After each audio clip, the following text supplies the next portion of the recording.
Assalamualaikum warahmatullahi wabarakatuh. Baik, bismillah, kita mulai. Malam hari ini agak unik. Biasanya tokoh-tokoh. Malam hari ini Ikhwanus Shafa. Ikhwanus Shafa ini bukan seorang tokoh, tapi sekelompok tokoh. Ini menarik, nama Ikhwanus Shafa ini sejak dulu misterius.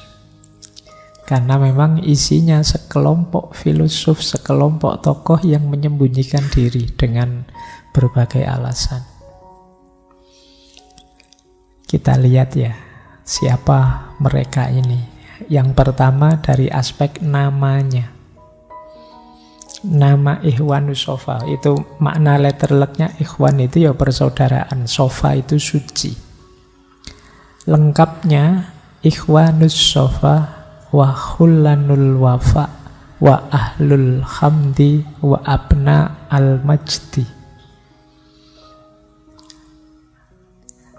Indah kalau bikin nama ya, kalian boleh bikin nama yang indah perkumpulanmu. Biar ndak lugu kayak ngaji filsafat, itu kurang panjang. Jadi kalau ini kan namanya indah sekali. Ikhwanus Shafa wa khullanul wafa wa ahlul hamdi wa abnaul majdi. Jadi kami adalah persaudaraan murni atau persaudaraan sufi. Ikhwanus Shafa itu artinya persaudaraan suci. Wa khullan al wafa, pertemanan atau persahabatan yang saling setia. Wa ahlul hamdi, dan orang-orang terpuji. Wa abnaul majdi, dan putra-putra kemuliaan. Namanya agak panjang. Istilah Ikhwanus Shafa itu diambil dari cerita Kalilah wa Dimnah. Semoga kalian pernah dengar cerita Kalilah wa Dimnah ini. Semoga juga pernah baca bukunya. Ini satu cerita, sebenarnya edisi bahasa Arabnya itu terjemahan. Cerita aslinya dari India. Kalau tidak salah judulnya Pancatantra, yang kemudian diterjemahkan ke dalam banyak bahasa. Sebelum diterjemahkan ke bahasa Arab, diterjemahkan ke bahasa Persia. Dari Persia diterjemahkan ke bahasa Suryani. Setelah itu diterjemahkan ke bahasa Arab oleh Abdullah Ibnul Muqaffa. Kemudian diterjemahkan dalam bahasa Indonesia juga. Balai Pustaka. Buku lama, mungkin kalau enggak 43, 45. Sudah cetak ulang bolak-balik. Puluhan kali cetak ulang. Sayangnya kalian belum baca. Ya, apalagi sekarang. Sekarang peradabannya bukan peradaban buku lagi, sudah berbeda. Tapi semoga kalian bisa mengejar cerita-cerita. Isinya fabel-fabel, penuh hikmah. Nah, yang diambil oleh kelompok Ikhwanus Shafa ini cerita, kalau tidak salah cerita kedua. Cerita tentang burung merpati dan tikus. Jadi ceritanya satu ketika burung merpati ini dan teman-temannya kena jaringnya pemburu. Maka mereka mencari-cari gimana caranya biar bisa lepas. Akhirnya ketemu tikus. Nah, tikus ini dimintai tolong dan dia mau membantu. Jadi talinya dikerikiti. Apa bahasa Indonesia ini dikerikiti itu ya? Digigiti. Bahasa Jawa itu khas ono dikerikiti. Jadi talinya digigiti oleh tikus itu, terus putus satu-satu dan merpatinya bisa lepas semua. Akhirnya mereka berdua ini bersahabat. Waktu tikus ini sedang membantu merpati, ada hewan lain yang lihat, yaitu burung gagak, kura-kura, dan kijang. Mereka terharu lihat, wah betapa baik hatinya tikus itu. Betapa sekarang mereka bersahabat. Akhirnya, mbok yo kita dijadikan sahabat juga. Dan akhirnya semuanya bersahabat. Sekelompok binatang itu. Tidak lama kemudian ganti, kijangnya yang terjebak. Nah, kijang terjebak ini ya yang lain segera membantu. Begitu selesai lepas, semuanya lari, yang tertinggal kura-kura. Yo, melas ini kura-kura, ndak bisa lari cepat, yang lain cepat. Kijang dibandingkan kura-kura kan ya ndak imbang. Kura-kura di belakang, ketangkep oleh pemburu. Nah, kijangnya dan teman-teman yang lain juga tidak rela kalau kura-kura tertangkap. Akhirnya ngambil strategi, ayo kita balik. Kijang jadi umpan, biar dikejar pemburu, nanti yang lain menyelamatkan kura-kura. Ya kalau lihat kijang sama lihat kura-kura kan tetap pemburu lebih milih kijang.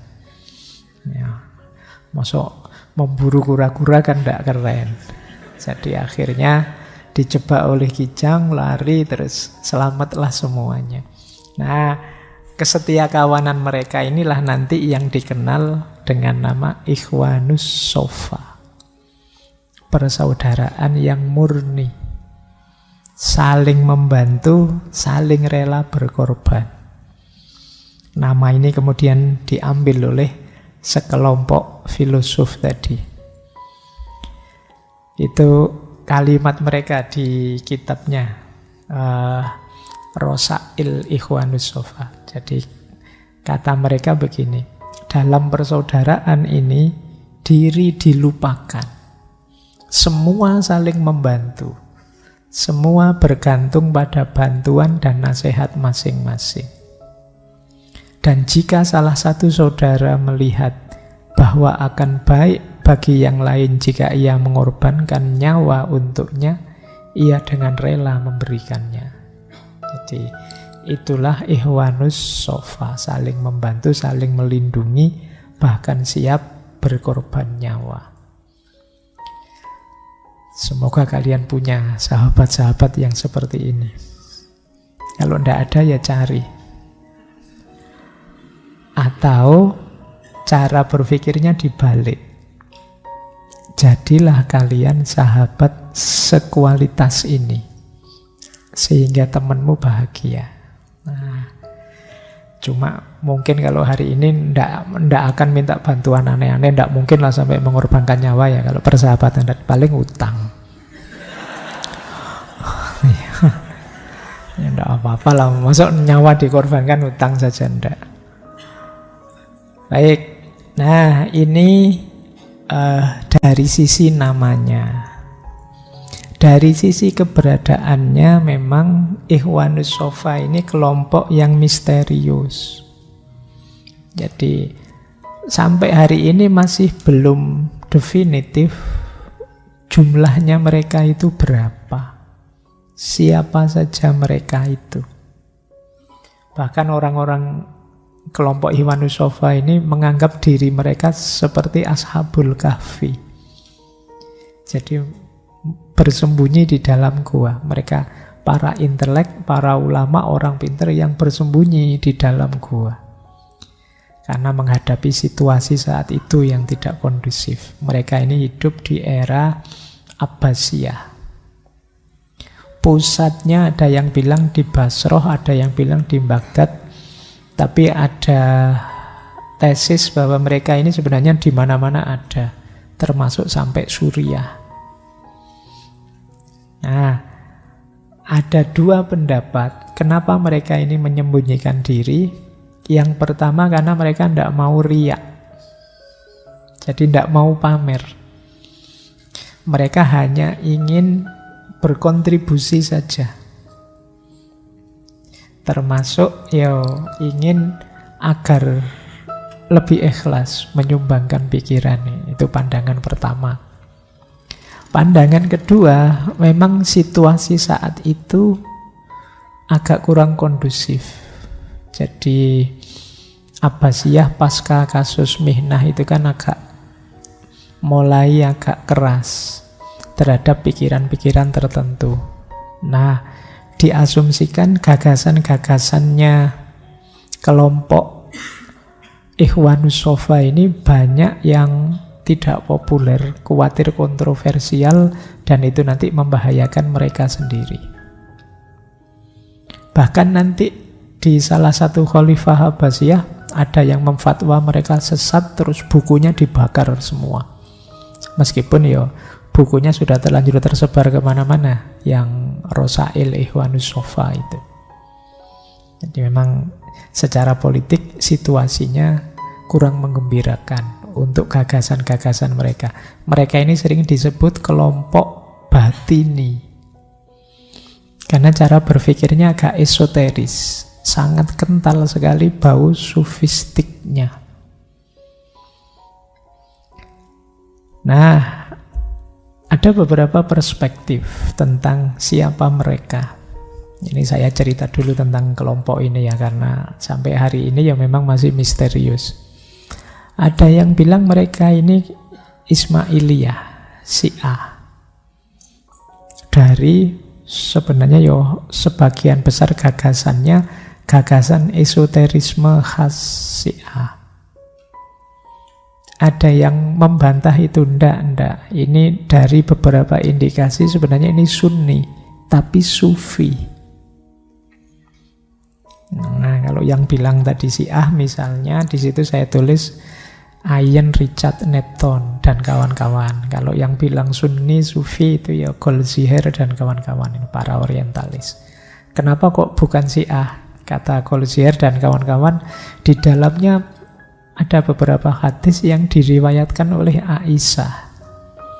Dan banyak referensi tentang Khulafaur Rasyidin lengkap 4. Dan ini kata Goldziher, mungkin lebih dekat ke Sunni. Karena kalau di Syiah, tokoh-tokoh ini kan agak tidak disukai. Kemudian ada juga beberapa bagian yang mencela kelompok Rafidah, Syiah. Juga ada bagian yang menyetujui ijma'. Ijma' itu kesepakatan para ulama sebagai dasar hukum. Yang ini agak berbeda, karena kalau Syiah kan imam. Nah, itu argumennya Goldziher. Kalau yang bilang Ismaili, memang sebagian besar isinya itu cenderung seperti ajaran esoterisme Ismailiyah. Ada yang bilang Mu'tazilah, karena banyak mewarisi Neoplatonisme. Gagasan-gagasan khas keberagamaan rasional yang basisnya akal. Ada lagi di situ saya kutip pendapatnya Syekh Abu Hayyan At-Tauhidi. Syekh Abu Hayyan At-Tauhidi ini hidup sejaman dengan mereka. Nah, kalau Syekh Abu Hayyan menyebut, saya kenal beberapa di antara orang-orang Ikhwanus Shafa ini, dan disebutlah nama-nama itu. Misalnya Syekh Abu Sulaiman Al-Busti yang dikenal dengan Al-Muqaddasi, Syekh Ali bin Harun Az-Zanjani, Syekh Muhammad Al-Nahrajuri atau Al-Mihrajani, Al-Afwi, dan Zaid bin Rifai. Nah kalian dengarkan saja, jangan dihafalkan, tidak ada ujiannya.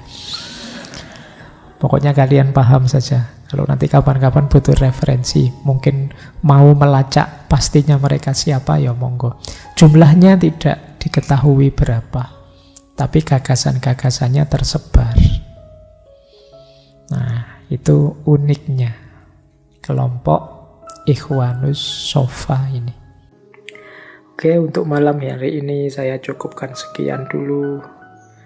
Mohon maaf kalau ada yang kurang berkenan, mungkin 1-2 kekurangan apa, mohon dimaklumi. Kalau ada kekhilafan, kealpaan yang teman-teman ngerti benernya seperti apa, ya silahkan disampaikan. Kurang lebihnya mohon maaf. Wallahul muwaffiq. Wallahu a'lam bishawab. Wassalamualaikum warahmatullahi wabarakatuh.